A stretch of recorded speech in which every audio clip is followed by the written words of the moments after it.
ఆఫ్ఘనిస్తాన్ ఆ అవుద్దాం. క్యాలిక్యులేషన్స్లో దెబ్బతిన్నారు. ఎందుకు సార్ ఇరానీలో అంత యూనిటీ ఎలా వచ్చింది? నేను ఎక్కడో విన్నాను. చెప్పనా సార్? పర్టికులర్ బా. షియా కమ్యూనిటీకి నేను సంబంధించిన చెప్తాను. వాళ్ళు. ఇట్స్ నాట్ అబౌట్ షియా. I will tell you. Hmm. I'm very happy that you ask me this question. Hmm.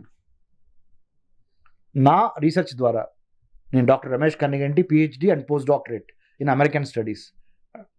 నా రీసెర్చ్ ద్వారా దెర్ ఆర్ 2 థింగ్స్ అనమాట. ఇది corporate nationalism. Mhm. Sorry this is corporate nationalism. Hmm. Bottle ఎంటీగా ఉంది కదా. Hmm. This is cultural nationalism. Bottle ఫుల్గా ఉంది కదా. Hmm. కల్చర్లో నుంచి వచ్చిన ఏ జాతీయత, జాతీయ భావన బరువుగా స్థిరంగా ఉంటుంది. కార్పొరేట్ది it doesn't have any ethics. Money ఇటు వస్తే ఇటు వెళ్ళిపోద్ది, ఇటు వస్తే ఇటు వెళ్ళిపోద్ది, ఇటు వస్తే ఇటు వెళ్ళిపోద్ది, ఇటు వస్తే ఇటు వెళ్ళిపోద్ది. ఇప్పుడు the fight, the war is between cultural nationalism versus corporate nationalism.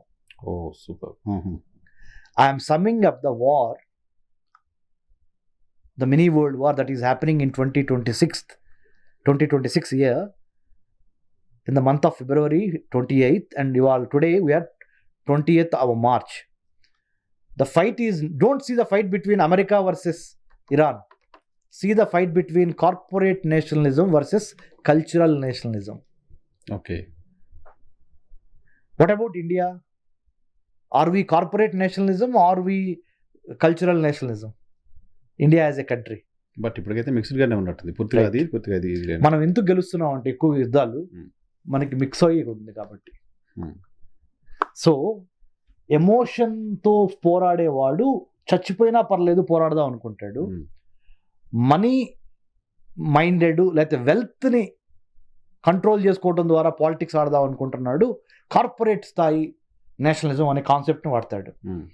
వాళ్ళకి ఎండ్ ఆత్మగౌరవం కాదు, బిజినెస్.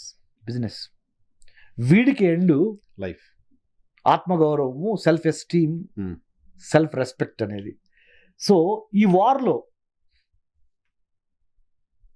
ఎవరు గెలుస్తారు అనేది చూసినప్పుడు అన్ఫార్చునేట్లీ ఇద్దరు ఓడిపోతున్నారు. ఇద్దరు ఓడిపోతారు. ఎందుకు చెప్పనా సార్? ఈ వార్కి సంబంధించిన వారికి పర్టికులర్ వార్. ఎందుకో తెలుసా? Hmm. దీని మూలాన వాళ్ళతో పాటు ఇంకొక 130 దేశాలను వాళ్ళు సముద్రంలో కలుపుతున్నారు.